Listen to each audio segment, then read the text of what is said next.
भगवान श्री राम ने जब बानरी सेना पर अपनी कृपा दृष्टि बरसाकर उसे बल देकर समर्थ कर दिया, तब सुग्रीव ने सेना का प्रस्थान किया। ऐसी सेना जिसका वर्णन किया नहीं जा सकता। सभी इच्छाधारी हैं, कोई आकाश मार्ग से तो कोई पृथ्वी पर गर्जन करते हुए चल रहे हैं, जिन्हें देख दिशाओं के हाथी डगमगा रहे हैं और चिंघाड़ते हैं। चिक्करहि दिग्गज डोल मही गिरी, लोल सागर खर भरे, मन हरस दिन कर सोम सुर मुनि, नाग किन्नर दुख टरे। कट कटहि मर कट विकट भट बहु, कोटि कोटि न धावहि। जय राम प्रबल प्रताप कौशल, नाथ गुण गण गावहि। चिक्करहि दिग्गज डोल मही, गिरि लोल सागर खर भरे। तुलसीदास जी कहते हैं कि भगवान राम की बानरी सेना को देखकर दिग्गज चिंघाड़ते हैं, पृथ्वी हिलती है, पर्वत चंचल हो गए हैं, समुद्र के जल में खलबली पड़ गई है। कहने का अर्थ, जब दिग्गज चिंघाड़ने लगे तब पृथ्वी कांप उठी। पृथ्वी पर पर्वत और समुद्र हैं, इससे वे हिल गए और उनमें खलबली पड़ गई। और इस प्रकार आठों दिग्गज चिक्कार करने लगे और सातों समुद्र चलायमान हो गए। मन हरस दिन कर सोम सुर, मुनि नाग किन्नर दुख टरे। यह सुनकर सूर्य चंद्रमा देवता मुनि नागदेव और किन्नरों के मन में हर्ष हुआ कि उन सबों के दुख अब टले, क्योंकि रावण इनको अधिक दुख देता था। यहां सूर्य चंद्रमा को रावण ने बांधकर बड़ा कष्ट दिया था, क्योंकि रावण सबों पर चढ़ाई करता था। आज प्रबल शत्रु श्री राम जी उस पर चढ़ाई कर रहे हैं, यह देखकर इनको खूब हर्ष हुआ। पृथ्वी पर तो गड़बड़ यानी कि उथल पुथल मची हुई है, लेकिन पृथ्वी के हितकर्ता सूर्य और चंद्रमा मन में हर्षित हो रहे हैं कि अब पृथ्वी का भार उतरेगा और वे लोग स्वयं सुप्रभ होंगे, क्योंकि रावण के सामने सूर्य और चंद्रमा दोनों का तेज फीका पड़ गया था।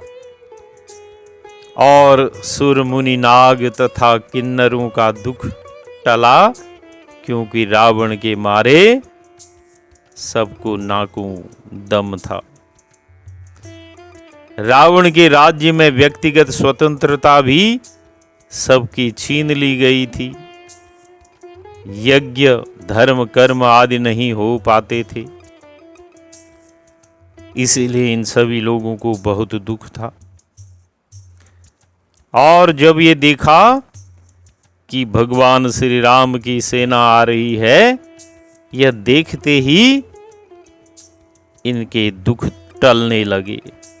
कट कटहि मर कट विकट भट बहु, कोटि कोटि न धावहि।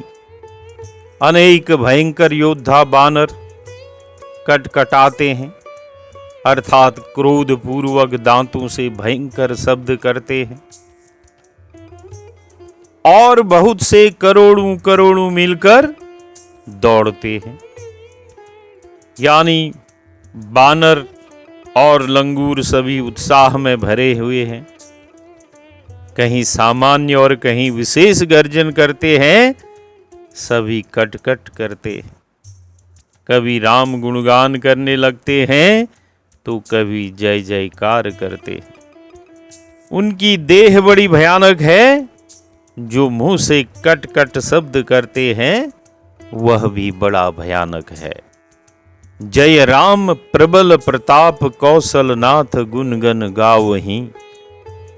और इस प्रकार श्री रामचंद्र की जय हो कि जिनका प्रताप प्रबल है और जो कौशलपुरी के राजा हैं, वे सब कौशलनाथ श्री रामचंद्र जी के गुणों का गुणगान कर रहे हैं। अपने राजा का गुणगान करना सेना का परम कर्तव्य है। इसीलिए वे श्री राम जी की जय हो। वे रावण आदि को मारें, जिनका प्रबल प्रताप है।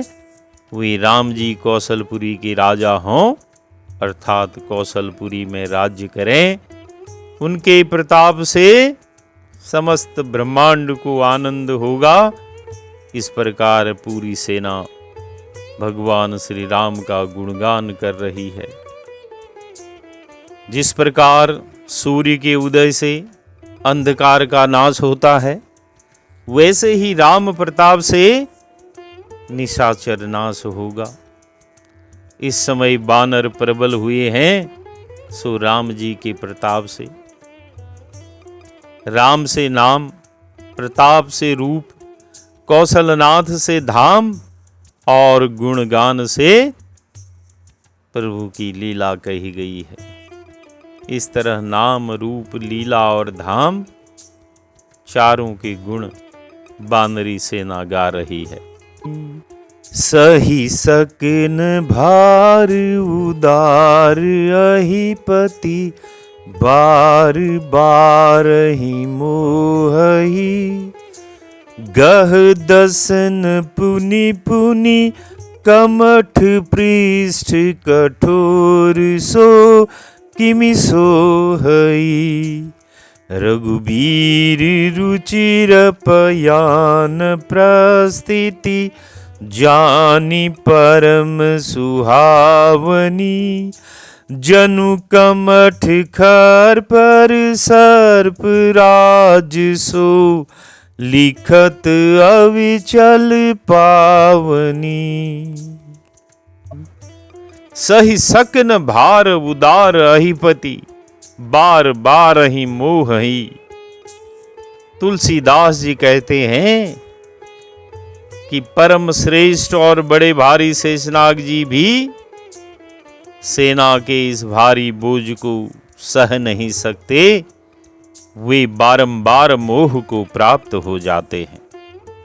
यहां पर प्रश्न उठता है कि बानर भालू पहले भी तो पृथ्वी पर विचरण करते थे, यहां पर रहते थे, तब कैसे उनका बोझ अब पृथ्वी सहन नहीं कर पा रही है? इसका उत्तर यही है कि वे सब पहले एक जगह नहीं थे, अब सब सिमट कर एकत्र हुए हैं, अतः भार अधिक हो गया है। पहले कपि साधारण थे, भगवान श्री राम के वरदान से अब वे पक्षयुक्त सुमेरु पर्वत की तरह हो गए हैं। अपनी मर्जी से उड़ सकते हैं, उनका भार अधिक हो गया है। और जब बानर आकाश में उड़ते हैं, तब शेषनाग पर उनका भारी बोझ नहीं रहता। जब वे एक साथ पृथ्वी पर उतरकर इधर उधर कूदते फांदते हैं, तब भारी बोझ हो जाता है और शेषनाग उनका भार सहन नहीं कर सकते। कहने का भाव कि उनका गर्जन दिग्गज न सह सके और उनका भार शेषनाग न सह सके। गह दसन पुनि पुनि कमठ पृष्ठ कठोर सो किमि सोहहि। और पुनः पुनः कछुए की कठोर पीठ को दांतों से पकड़ते हैं। उसकी कैसी शोभा हो रही है। पुराणों की कथा है कि पृथ्वी के नीचे दिग्गज हैं, उनके नीचे शेष, शेष के नीचे कमठ। जब शेष का फण नीचे हुआ जाता है, इसी से वे कमठ पृष्ठ को दांतों से पकड़ते हैं, तब आधार पाने से सावधान हो जाते हैं। जब कमठ पृष्ठ पर दांत नहीं ठहरता या उनके दांत छूट जाते हैं, तब वे मोह को प्राप्त हो जाते हैं। क्योंकि भगवान के कार्य करने में यदि मोह भी हो जाता है तो वह शोभा है। क्योंकि राम यश लिखना शोभा है और इसके संबंध से मोह होना ही शोभा कहा गया। यहां पर शंका भी होती है कि जब शेष जी कमठ पृष्ठ को दांतों से पकड़ने लगते हैं, तब पृथ्वी अपने स्थान पर कैसे स्थिर रहती है। इसका उत्तर है कि शेष जी के एक सहस्त्र मस्तक हैं। जिस मस्तक पर पृथ्वी रहती है, वह मस्तक जब पृथ्वी के भार से पीड़ित हो जाता है, तब वह सहारे के लिए कच्छप की पीठ पर अपने दांत दे देता है। उस समय उसके बगल वाले सिर पर ही पृथ्वी थम जाती है। इसी प्रकार जब यह भी पीड़ित होकर नीचे आ जाता है, तब उसके बगल वाले सिर पर पृथ्वी टिकी रहती है और उधर जो पहले नीचे गया, वह सिर शांत होकर फिर ऊपर उड़ जाता है। रघुबीर रुचिर पयान प्रस्थिति जानी परम सुहावनी। मानो श्री रघुबीर जी के सुंदर प्रस्थान यात्रा के मुहूर्त को परम सुहावना जानकर भगवान श्री राम प्रबल शत्रु यानी रावण पर चढ़ाई कर रहे हैं। और वीर रस का प्रारंभ यहीं से होता है, क्योंकि भगवान युद्ध कार्य में जा रहे हैं। क्योंकि यह यात्रा सुर नर मुनि सबको आनंददायिनी है और इस यात्रा में महाअधम राक्षस तुरंत पवित्र हो परम धाम को प्राप्त हो जाएंगे। इसीलिए यह यात्रा परम सुहावनी है। और विभीषण को राज्य मिलेगा, वानरों को कीर्ति और चरित्र गाने वाले को भक्ति मिलेगी, जो कि परम पददायिनी होगी। कहने का भाव कि जो वस्तु अति सुंदर होती है उसे लोग लिख लेते हैं। इसी से ये भी लिख रहे हैं, सबको सुहावनी है और शेष जी को परम सुहावनी है, क्योंकि प्रभु इनका भार उतारने जा रहे हैं। यहाँ पयान, कमठ और शेष तीनों की शोभा कही गई है। जनु कमठ खर पर सर्प राज, सो लिखत अविचल पावनी। उस अविचल और पवित्र यात्रा को अविचल पवित्र रीत से कछुए की खर पर यानी कछुए के पृष्ठ भाग पर सर्पराज शेष जी लिख रहे हैं, क्योंकि राम यश पवित्र और अविनाशी है। अतएव पवित्र और अविचल वस्तु पर लिखा जाना चाहिए। क्यों लिखा जाना चाहिए? जिससे कि बहुत दिन तक टिका रहे, कहीं न मिटे, कोई उसे भूल न जाए। इसीलिए शेष जी उसे पुनः पुनः लिखते हैं। इस प्रकार दया सागर प्रभु श्री राम समुद्र तट पर जाकर उतरे। बहुत से वीर भालू बानर जहां तहां फल खाने लगे। श्री सीता जी को छुड़ाने के लिए सारी सेना बड़ी उतावली थी और शीघ्रता से वे समुद्र तट पर आ गए। रास्ते में कहीं न विश्राम किया और न कहीं भोजन किया। इसीलिए जब समुद्र तट पर बानरों ने भोजन देखा, फल फूल देखे, तो भालू बानर जहां तहां फल खाने लगे। जब से बानर लंका जलाकर चला गया, तब से वहां निशाचर संकित रहते हैं। वे सोचते हैं कि स्वर्ण के मकानों का जलाना संभव न था। जिस काम का सामर्थ्य किसी को नहीं था, वह काम एक बानर करके चला भी गया। किसी का कुछ किया न हुआ, कोई उसे रोक न सके। यह सब सोच सोच कर सारे राक्षस भयभीत हो रहे हैं। कहने का अर्थ, हनुमान जी के न रहने पर भी उन सबको लंका में हनुमान जी की विकराल मूर्ति हर बार दिखाई पड़ती है। इसी से वे भयभीत रहते हैं। सब अपने अपने घरों में विचार करते हैं कि निशाचर वंश का अब उद्धार नहीं हो सकता, इसकी रक्षा नहीं हो सकती, क्योंकि बाहर कोई बात नहीं कर सकता, क्योंकि सभी को रावण का डर है। कहीं रावण ने बातें सुन ली तो सिर धड़ से अलग कर देगा। इसीलिए सारे निशाचर अपने अपने घरों में यह विचार कर रहे हैं कि पता नहीं अब निशाचर कुल बचेगा या समाप्त हो जाएगा।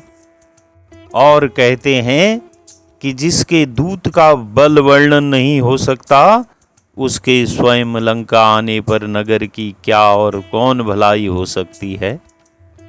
वे आपस में कहते हैं कि जिनके दूत हनुमान जी गौ के खुर के समान सहज ही समुद्र को पार कर अपने घर की तरह लंकापुरी में प्रवेश कर सीता जी को देख और उनसे बातें कर वन को विध्वंस करके बहुत सी सेना को मारकर और लंकापुरी को अच्छी तरह जलाकर लौट भी गए, तब तो फिर उनके स्वामी श्री राम जी का कहना ही क्या। दूतियों से पूर्ववासियों के वचन सुनकर महारानी मंदोदरी अधिक व्याकुल हो गई। जो विचार निशाचर लोग घर घर करते थे, वह पुरुष भेदियों के द्वारा न खुला, स्त्रियों द्वारा खुल गया। दूतियां स्त्रियों से सुनाई हैं, अर्थात जितना पूर्ववासी व्याकुल हैं, उससे अधिक विकल ये हैं, क्योंकि ये धर्मात्मा है। धर्मात्मा लोग प्रजा का दुख देख नहीं सकते, क्योंकि पहले अक्षय कुमार आदि के शोक से व्याकुल थी, अब अपना भविष्य वैधव्य विचार कर अधिक व्याकुल हुई। मंदोदरी सोचती हैं कि दोष तो रावण का है, वही हठ पकड़े हैं, समझाए नहीं समझते, तब पूर्ववासियों को क्या दोष दें। यही समझकर वो बहुत अधिक व्याकुल हैं। तब मंदोदरी ने एकांत में हाथ जोड़कर पति के चरणों से लगकर वचनों को नीति रस में भिगाकर नीति युक्त वाणी बोली। अब प्रश्न उठता है कि मंदोदरी ने रावण से एकांत में क्यों कहा। एकांत में इसलिए कहा क्योंकि यह बात सबके सामने कहने योग्य नहीं। दूसरा, अभिमानी लोग एकांत में कहने से बात मान भी लेते हैं, बहुत लोगों के सामने कहने से कभी नहीं मानते। स्त्रियों का प्रभाव पुरुष और फिर कामी पर एकांत में ही अधिक पड़ता है। इसीलिए मंदोदरी ने रावण से एकांत में प्रार्थना की क्या प्रार्थना की? हे कंत, हे स्वामी, भगवान से वैर छोड़ो, मेरा कहना अत्यंत हितकर जानकर इसे हृदय में धारण करो। मंदोदरी नीति वचन रावण से कहती है। वह रावण को प्रभु से वैर करने को रोकने के लिए कहती है। वह इससे नहीं कि सीता जी के आने से उसे ईर्ष्या है, वह तो जानती है कि प्रभु ब्रह्म है और सीता जी परम शक्ति हैं, इसीलिए वह नीति शास्त्र के वचन कहती है। वह कहती हैं कि हे रावण, हे पतिदेव, हे दशानन, श्री हरि से बैर छोड़ने से हमारे सौभाग्य सुख का विस्तार होगा, कुल बचेगा, पुत्र बचेंगे, राज्य बचेगा, अतः बैर छोड़िए और सबको बचाइए, नहीं तो वे हरि हैं और सब कुछ तुम्हारा हरण कर लेंगे। बड़े से बैर त्याग देना नीति है। कहने का अर्थ, हरि से बैर करने से किसी का भला नहीं हुआ, यह मेरा कथन सत्य है। हे कंत, आप इसे मान लो। राम मनुष्य नहीं है, भगवान है, जीव मात्र के क्लेशों के हरने वाले, सबों के मनु को हरने वाले हैं, अतः उनसे विरोध अयोग्य है। कहने का अर्थ कि मंदोदरी राज कार्य में भाग लेती थी। जिस भांति रावण के दूत अनेक रूप धारण करके नगर का समाचार रावण को देते थे, उसी भांति मंदोदरी की दूतियां घरों के भीतर का समाचार मंदोदरी को देती थी। रावण के डर से घर के बाहर कोई विचार नहीं करता, पर घर के भीतर तो सभी विचार करते हैं कि निशाचर कुल अब उबरता नहीं दिखाई पड़ता। अतः घर के भीतर की बात का पता मंदोदरी की दूतियों ने लगा लिया और उन्होंने यह समाचार जब मंदोदरी को आकर सुनाया तो मंदोदरी बहुत व्याकुल हो गई, क्योंकि उन्हें श्री राम जी के स्वरूप का ज्ञान था। मंदोदरी कहती है कि जिनके दूत हनुमान की करनी विचारते समझते ही गर्भ गिर जाते हैं, गर्जन मात्र से गर्भ गिर गए, जब अनेकों आकर गरजेंगे तब क्या होगा, यह विचारती हैं। मंदोदरी कहती हैं कि पहले तो हनुमान के गर्जन से गर्भ गिरे थे और अब जो गर्भ धारण होते हैं वे उसकी करनी समझते ही गिर जाते हैं।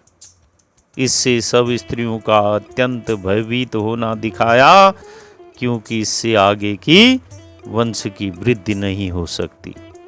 मंदोदरी रावण को समझाते हुए कह रही हैं, हे कंत, यदि भला चाहो तो अपने मंत्री को बुलाकर उसके साथ उनकी स्त्री को भेज दो, क्योंकि वैर की निवृत्ति सीता जी के देने से ही है। कि सचिव के भेजने का भाव कि उसके जाने से तुम्हारा जाना समझा जाएगा। मंदोदरी रावण को जाने को नहीं कहती, क्योंकि उसे भय है। अतः मंत्री को भेजने को कहती है और कहती है कि मंत्री अर्थात सचिव को अभी बुलाकर भेजो, नहीं तो रामचंद्र जी अब आने ही वाले हैं। उनके आने में देर नहीं है, जब वे लंका में आएंगे तब न जाने क्या अनर्थ हो जाएगा। मंदोदरी आगे कहती हैं, तुम्हारे कुल रूपी कमलवन को दुख देने वाली सीता शीतकाल की रात्रि के समान आई हैं। अर्थात जैसे तालाब में कमल खिले रहते हैं, वैसे ही लंका में निशाचर प्रसन्न रहते हैं, और जैसे शरद रात्रि कमल का नाश करती है, वैसे ही सीता जी तुम्हारे कुल की नाश करने वाली हैं। कहने का भाव कि सीता जो सदा शीतल रहती हैं, इसी से क्रोध करके तुमको भस्म नहीं करती। कारण कि उनकी शीतलता तुम्हारे कुल भर का नाश करेगी और क्रोध केवल तुमको भस्म करता।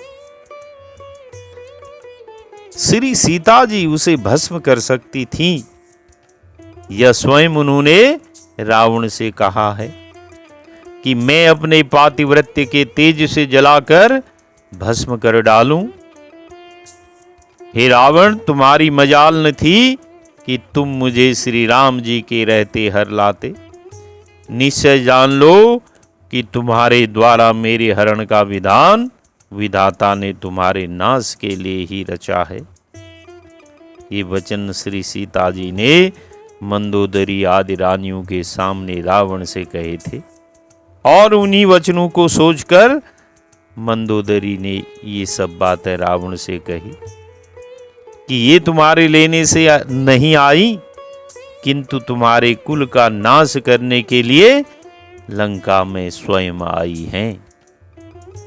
कहने का भाव कि रावण का कुल कमल वन है, श्री सीता जी हिमऋत की रात्रि हैं, कमल तालाब के जल के आश्रित रहते हैं। यहाँ लंका तालाब है, रावण का बल जल है जिसके आश्रित राक्षस कुल है। जल रहने पर भी कमल हिमऋत की रात्रि आने पर नष्ट हो जाता है, वैसे ही तुम्हारे रहते हुए भी सब कुल नष्ट हो जाएगा।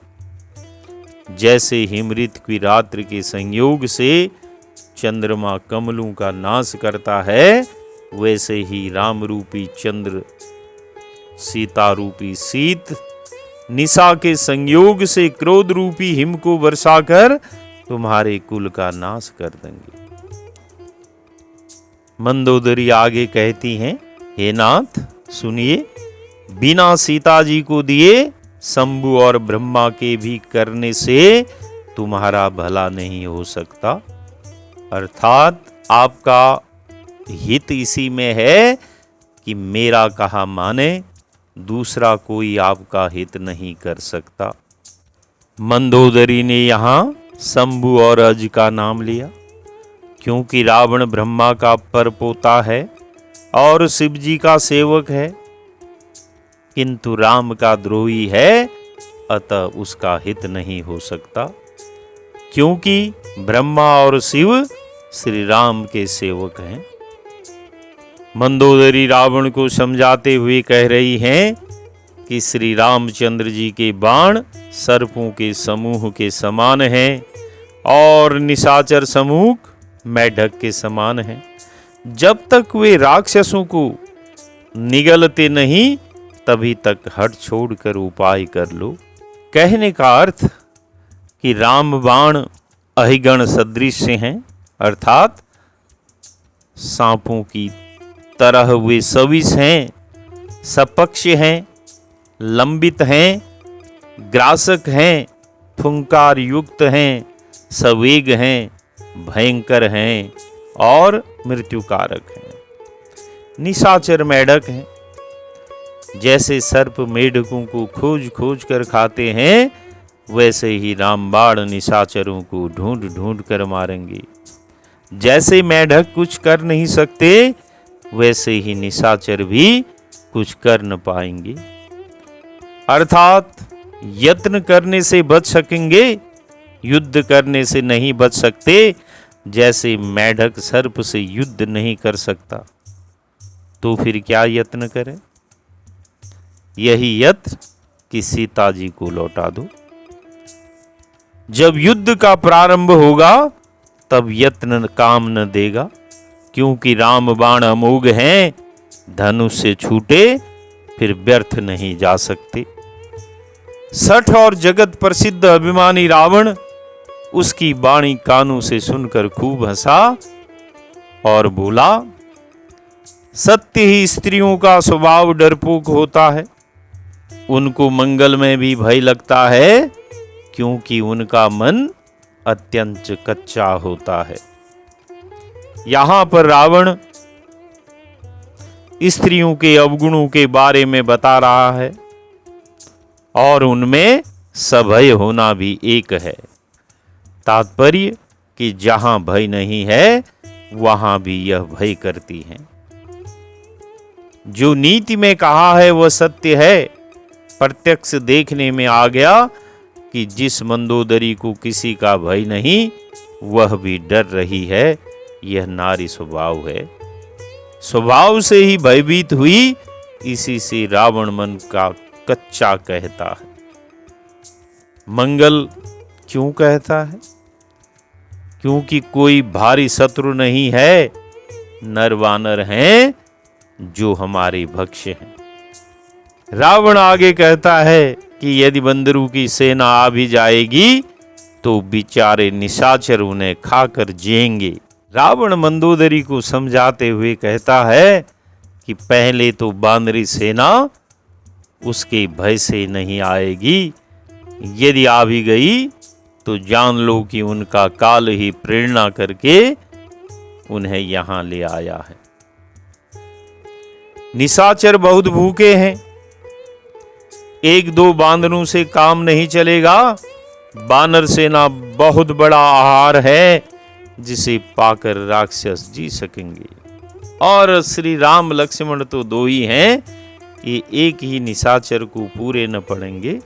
और गरीब निशाचर जो भरपेट मांस न पाते थे वे भी भरपेट भोजन पाकर प्रसन्न होंगे। ऐसा कहकर रावण ने अपनी सेना का बल बताया। जिसके डर से लोकपाल भी कांपते हैं, उसकी स्त्री भयभीत हो, यह बड़ी हंसी की बात है। ऐसा कहकर रावण खूब हंसने लगा और मंदोदरी को छाती से लगाकर और अधिक प्रेम दिखाकर बड़े अभिमान से वह सभा को चला गया। मंदोदरी रावण को अत्यंत प्रिय है, उसकी बात टालना भी नहीं चाहता और साथ ही अपनी हठ भी नहीं छोड़ना चाहता। तो ऐसे अवसर पर जैसा आम पुरुष करता है, रावण ने वही किया। बड़े प्रेम से उसे हृदय से लगाया और हंसते हुए सभा में चला गया। मंदोदरी अपने हृदय में चिंता करने लगी कि पति पर विधाता प्रतिकूल हो गए हैं, क्योंकि निशाचरों का भावी विनाश सुनकर मंदोदरी व्याकुल हो रही हैं और उनके बचने का उद्योग कर रही हैं। इसीलिए वे पति से प्रार्थना करती हैं कि हे स्वामी, आप सीता को लौटा दें। सभा में जाकर जब रावण बैठा तब यह खबर पाई कि समस्त बानरी सेना समुद्र के उस पार आ चुकी है। मंत्रियों को भी पता है कि बिना मौके की बात न कहनी चाहिए, इससे महल आदि में उन्होंने खबर न दी। और राज्यसभा ऐसी खबर देने का उचित स्थान है, तो जो दूतों ने खबर दी, रावण के यहां बैठते ही उसे यह खबर सुना दी गई। तब रावण ने मंत्रियों से पूछा कि जो सलाह उचित हो वह कहो। तब वे सब हंसे, फिर चुप होकर बैठ गए। कहने का सरल अर्थ कि जब रावण ने कहा कि उचित कहो अर्थात अनुचित न कहो, उसका उचित से तात्पर्य कि सीता को दे दीजिए, शत्रु से मेल कर लो, यह अनुचित है, इसे न कहना। किंतु कहो कि शत्रु से युद्ध करो, युद्ध किस प्रकार किया जाए यह कहो। रावण के कहने का यही अर्थ है, अर्थात जिसमें सीता को न देना पड़े और दोनों पुत्र दशरथ के मारे जाएं, ऐसी सुंदर नीति युक्त राय तुम लोग कहो। यह सुनकर सब लोग हंसे और चुप हो गए और कहने लगे कि आपने जब सुर और असुरों को जीता तब तो कुछ श्रम हुआ ही नहीं, फिर नर और वानर किस गिनती में हैं। कहने का अर्थ कि हे स्वामी, जो सुर और असुर लेखे में थे, अर्थात जिनकी कुछ गिनती की जा सकती थी, उन्हें तो तुमने जीत लिया। नर वानर किस गिनती में हैं? इनके लिए क्या पूछना, ये तो हमारे आहार हैं, आए और हमने खाया। मंत्री, वैद्य और गुरु, यदि ये तीन भैया आशा से प्रिय वचन बोलते हैं, तो क्रमशः राज्य, शरीर और धर्म, इन तीनों का शीघ्र नाश हो जाता है। यह हितोपदेश है कि जिस राज्य के वैद्य, गुरु और मंत्री प्रियवादी हों, वह शीघ्र शरीर, धर्म और कोष से रहित हो जाता है। कहने का अर्थ कि वैद्य भय से या रोगी को प्रसन्न करने के लिए कुपथ्य मांगने पर रोगी को कुपथ्य दे तो रोगी तो मर जाएगा। गुरु लोभ के वश शिष्य को अधर्म से यदि नहीं रोके, यथार्थ उपदेश सन्मार्ग का न दे, तो दोनों का धर्म नष्ट हो जाएगा। मंत्री राजनीति ने सिखाए, वरन राजा की हाँ में हाँ मिलाए, उसका रुख देखकर ठकुर सुहाती कहे, तो उस राज्य का सर्वनाश होना निश्चित है। और वही बात रावण को सहायक हुई। सब सुना सुना कर उसकी स्तुति करते हैं। स्तुति भी रावण के मुंह पर करते हैं, पीछे नहीं। पीछे तो यही कहते हैं कि जिसके दूत के बल का वर्णन नहीं किया जा सकता, यदि वे स्वयं यहाँ पर आएंगे तो निशाचर कुल का नाश अवश्यंभावी है। तो बोले सियावर रामचंद्र की जय।